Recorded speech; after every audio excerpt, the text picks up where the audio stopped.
अस्सलाम वालेकुम।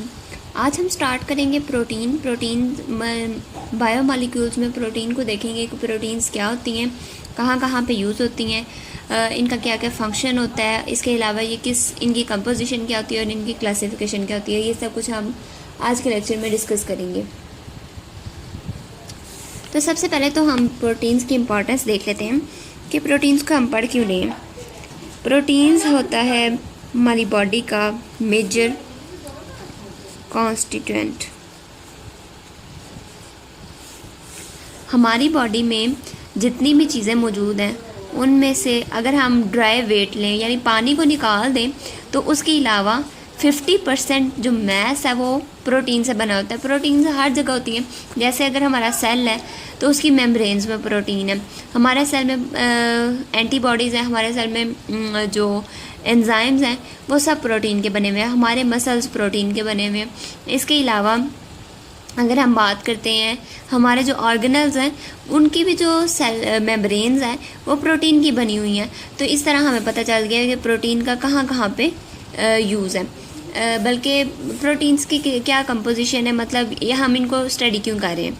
इसके बाद आ जाते हैं हम इनके यूजेस पे। तो प्रोटीन्स के क्या यूज़ हैं। एक तो स्ट्रक्चरल यूज़ है,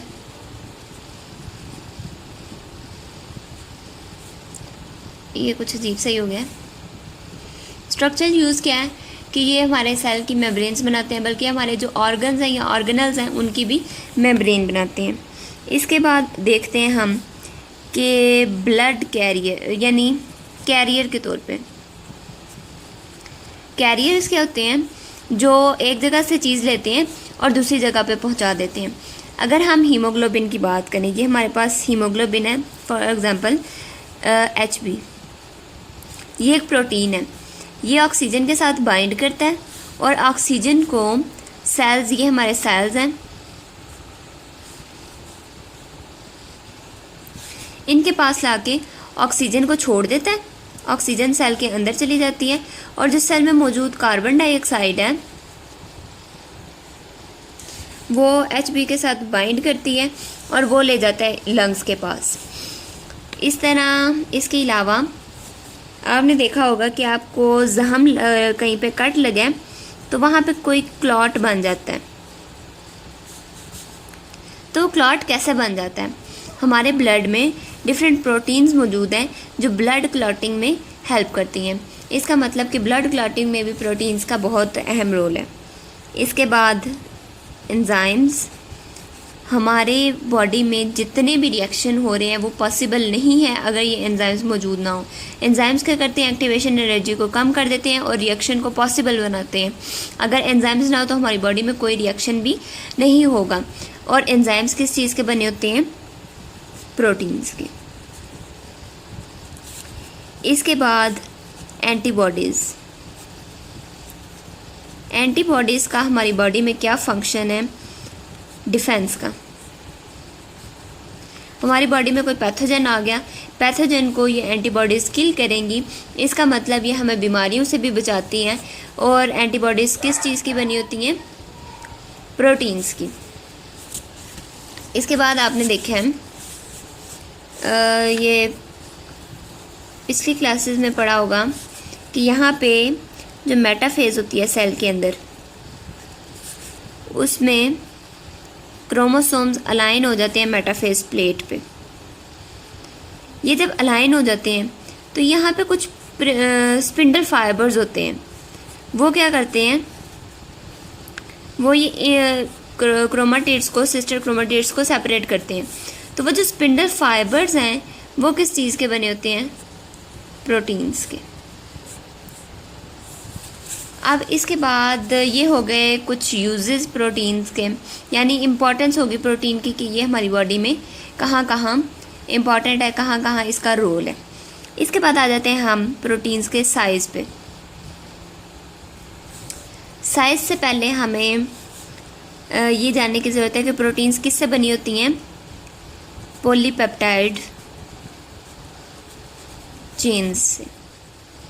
और पॉलीपेप्टाइड चेन्स किससे बनी होती हैं, अमाइनो एसिड से। अब जो हमारे पास प्रोटीन है उसमें कुछ थोड़े से अमाइनो एसिड से लेके 3000 अमाइनो एसिड्स तक हो सकते हैं, और कुछ प्रोटीन्स का साइज़ बहुत बड़ा होता है, उसमें इससे भी ज़्यादा अमाइनो एसिड्स मौजूद होते हैं। अब जब हमने अमाइनो एसिड की बात की है तो हमें पता होना चाहिए कि अमाइनो एसिड क्या होता है। अमाइनो एसिड एक ऑर्गेनिक कंपाउंड है जिसमें एक कार्बन होता है, सेंट्रल कार्बन, जिसको हम अल्फ़ा कार्बन कहते हैं।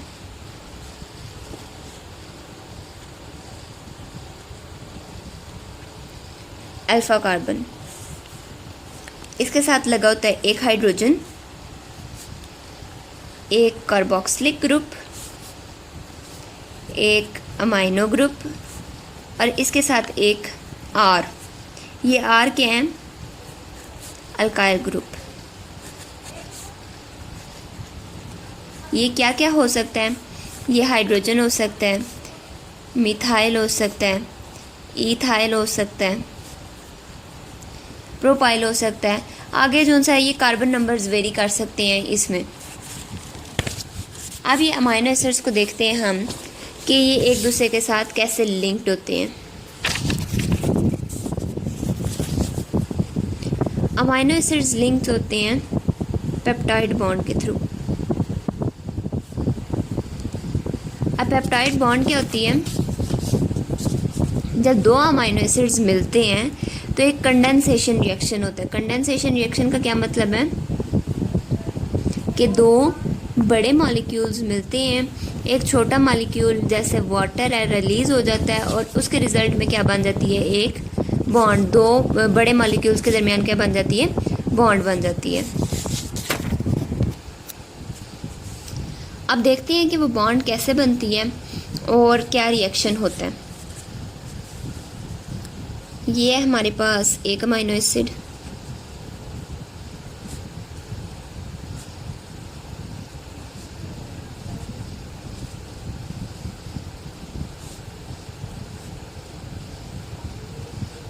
यहाँ पे मैंने आर की जगह हाइड्रोजन को ही ले लिया, और ये जो कार्बोक्सिलिक ग्रुप था उसको मैंने कुछ भी नहीं किया, बस खोल के लिख दिया।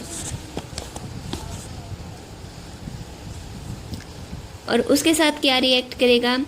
एक और amino acid,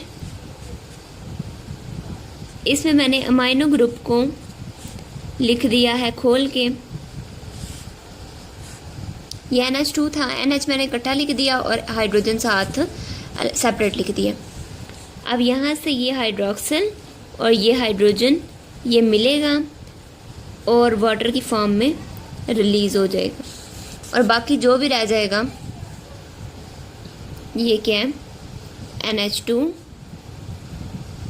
carbon, hydrogen, hydrogen, carbon double bond oxygen, nitrogen, hydrogen, फिर उसके बाद कार्बन, इधर H और COOH।